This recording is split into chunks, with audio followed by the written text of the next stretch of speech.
రాష్ట్ర వ్యాప్తంగా ఉన్న నాగవంశీయులను ఏకం చేయడమే లక్ష్యంగా డిసెంబర్ 14న నిర్వహించే వన సమారాధన కార్యక్రమం ముఖ్య ఉద్దేశమని రాష్ట్ర నాగవంశ సంక్షేమ సంఘం అధ్యక్షుడు గాడు అప్పలనాయుడు అన్నారు.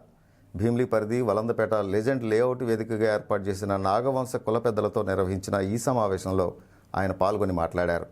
ఇదే వేదికగా ఈ నెల 14న నిర్వహించనున్న ఆత్మీయ వన సమారాధనకు రాష్ట్ర నలుమూలల నుంచి నాగవంశీయులు రాజకీయాలకు అతీతంగా తరలివస్తున్నారని స్పష్టం చేశారు. ఇందుకోసం పెద్ద ఎత్తున ఏర్పాట్లు చేస్తున్నామని, ముఖ్యంగా మహిళలు, వృద్ధులు ఇబ్బంది పడకుండా తగు జాగ్రత్తలు తీసుకుంటున్నట్లు వెల్లడించారు. భోజన ఏర్పాట్లు, వినోద కార్యక్రమాలు, మౌలిక సదుపాయాలు వంటి పలు అంశాలపై 5 కమిటీలు వేసినట్లు తెలిపారు. సుమారు 5 నుంచి 6,000 మంది ఈ కార్యక్రమానికి హాజరవుతారని వివరించారు. భారీ ఎత్తున ఏర్పాటు చేసే ఈ ఆత్మీయ వన సమారాధనకు నాగవంశీయులంతా కుటుంబాలతో హాజరవ్వాలని పిలుపునిచ్చారు. డిసెంబర్ 14న మరి ఆంధ్రప్రదేశ్ రాష్ట్ర నాగవంశీయుల వన భోజన సమావేశం ఏర్పాటు చేయడం జరిగింది. అదేవిధంగా మరి ఈ 3 జిల్లాలు ఈస్టు, వెస్టు, కృష్ణా జిల్లాలు ఉన్న వాళ్ళందరినీ కూడా ఆహ్వానించడం జరిగింది. మరి ఇది పార్టీలకు అతీతంగా ఈ నాగవంశీయులందరూ ఒక వేదికపైకి తీసుకురావడానికి మరి ఇలాంటి సమావేశాలు ఇంకా ఏర్పాటు చేయాలి. అందరూ కూడా పార్టీ ఎవరి పార్టీ వాళ్ళకు ఉంటుంది. అందరమే నాగవంశీయులు అందరూ రాష్ట్రం మొత్తం మీద ఉన్న నాగవంశీయులు అందరూ ఈ ఒక్కరోజైనా కలవడానికి వాళ్ళ టైంని కేటాయించి పిల్లలతో వచ్చి ఈ వనభోజన కార్యక్రమం హాజరై మన నాగవంశీయుల ఐక్యత, అనుబంధాలు పెంచుకోవడానికి రానున్న 14వ తేదీ ఆదివారం నాగవంశ సంఘం సంక్షేమ సంఘం ఆధ్వర్యంలోనే రాష్ట్ర స్థాయిలో మన సంఘం అధ్యక్షులు కూడా ఎక్కడ ఉన్నారు కనుక మనం ఈ లెజెండ్ లేఅవుట్లోనే పిక్నిక్ చేయాలని కమిటీ సభ్యులందరూ నిర్ణయించుకున్నాం.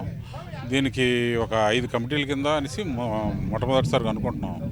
అది ఒకటి ఏంటంటే మొత్తం ఫుడ్ కమిటీ అని, అన్ని ఈవెంట్స్ కమిటీ అని, ప్లస్ ఆహ్వాన కమిటీ అని, ఇలా ఒక 5 కమిటీలు ప్లాన్ చేసుకుంటున్నాం. ఆ 5 కమిటీల ఆధ్వర్యంలోనే మొత్తం ఈ ప్రోగ్రాం అంతా ఆర్గనైజ్ చేయబడుతుంది. మనకి విశాలమైన ప్లేస్లో మనకి ఈ యొక్క ప్రోగ్రాం ఏర్పాటు చేసుకునే కారణం ఏంటంటే ఎక్కువ మంది వస్తారు, వాళ్ళకి ఏది అన్కన్వీనియంట్గా ఉండకూడదు. ప్లస్ ఈ మనం వచ్చిన వీలైనంత వరకు వేరే జిల్లాల నుంచి కూడా వస్తారని మేము ఆశిస్తున్నాం. అందరికీ కన్వీనియంట్గా ఉండాలి. శ్రీకాకుళం, విజయనగరం వాళ్ళకి, ఈస్ట్ వెస్ట్ వాళ్ళు అందరూ వస్తారని ఉద్దేశంతో విజయవాడ నుంచి కూడా వస్తారని మేము సుమారు ఒక 5,000 వరకు అనుకుంటున్నాం. మేము అది ప్లస్ మైనస్ ఉండొచ్చు. మినిమం అయితే అది ఎక్స్పెక్ట్ చేస్తున్నాం.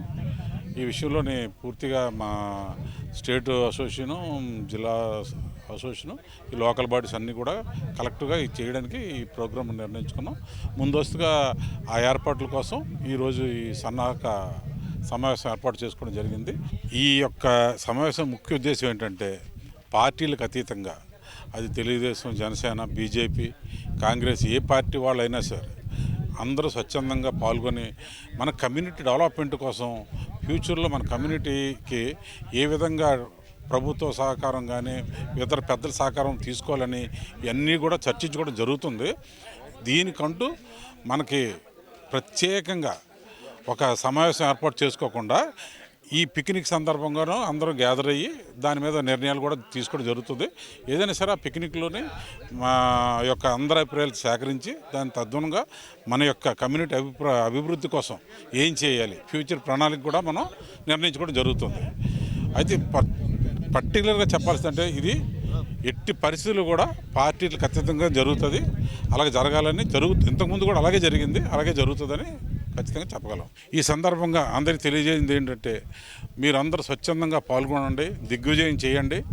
మనం పార్టీలకు అతీతంగా ఈ యొక్క మన పిక్నిక్ సందర్భంగా పార్టీలన్నీ పక్కన పెట్టి మన కుటుంబాలతో ఆనందంగా, ఆహ్లాదంగా గడపడానికి మీరందరూ వచ్చి దిగ్విజయం చేస్తారని మన రాష్ట్ర, జిల్లా, స్థానిక అన్ని కమిటీల తరఫున మేము ఆహ్వానం తెలియజేస్తున్నాం.